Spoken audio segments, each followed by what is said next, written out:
குதிரவாளி அப்படிங்கிற ஒரு சொல்ல ஒரு தடவை நான் வந்து ஒரு கூட்டத்தில் சொல்லும் பொழுது அவரில் ஒருத்தர் சந்தேகம் கேட்டார், சார் இது வந்து வெஜிடேரியனா நான் வெஜிடேரியனா? ஏன்னா குதிரவாளின்னொடனே அவர் என்னமோ குதிரையில இருந்து உள்ள வால் அப்படின்னு நினச்சிக்கிட்டாங்க.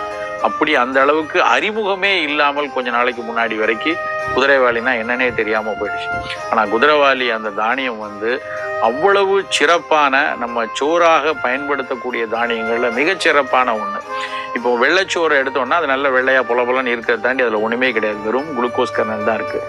பாரம்பரிய நெல் சோறுனா அதில் நிறைய பலன்கள் இருக்கும். அதனுடைய தோடில், அதனுடைய நிறத்தில், அதனுடைய சத்தில் எல்லாத்துலேயும் பயன் இருக்கும். புதிதாக வரக்கூடிய அந்த வீரிய ஒட்டுரக வெள்ளை பாலிஷ் போட்ட அரிசியில் பெரிய பலன் எதுவும் கொடுக்காது, நேரடியாக குளுக்கோஸ் தான் கொடுக்கும். ஆனால் குதிரவாளி சோறு அப்படின்னு எடுத்திங்கன்னா அது வந்து முதல்ல நிறைய புரதத்தன்மை, நாம் அரிசி சோறை விட புரதத்தன்மை நிறைய நார் சத்துக்கள் இருக்குது, நிறைய இரும்பு சத்துக்கள் இருக்குது.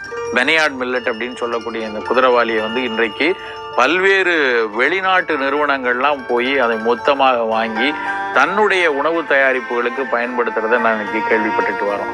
ஆனால் நம்ம ஊரில் அன்றாட மதுரை பகுதியில், திண்டுக்கல் பகுதியில், கோவில்பட்டி பகுதியெல்லாம் கழையாகவும் சில நேரங்களில் புஞ்சை நிலமாகவும் விளைந்த இந்த குதிரவாளியை ரொம்ப நெடுங்காலம் நம்ம மறந்துட்டோம்.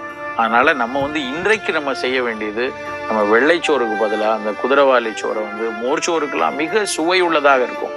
வீட்டில் வந்து குழந்தைக்கு வந்து நம்ம தயிர் சோறு பிசைஞ்சு கொடுக்குறோம் அப்படின்னா இந்த குதிரைவாளி சோறில் ஒரு தடவை பிசைஞ்சு கொடுங்க, அவ்வளவு சுவை கொடுக்கும். மிகச்சிறப்பான ஒரு தானியம் வந்து குதிரைவாளி சோறு. கூடவே உங்களுக்கு இந்த புரதமும்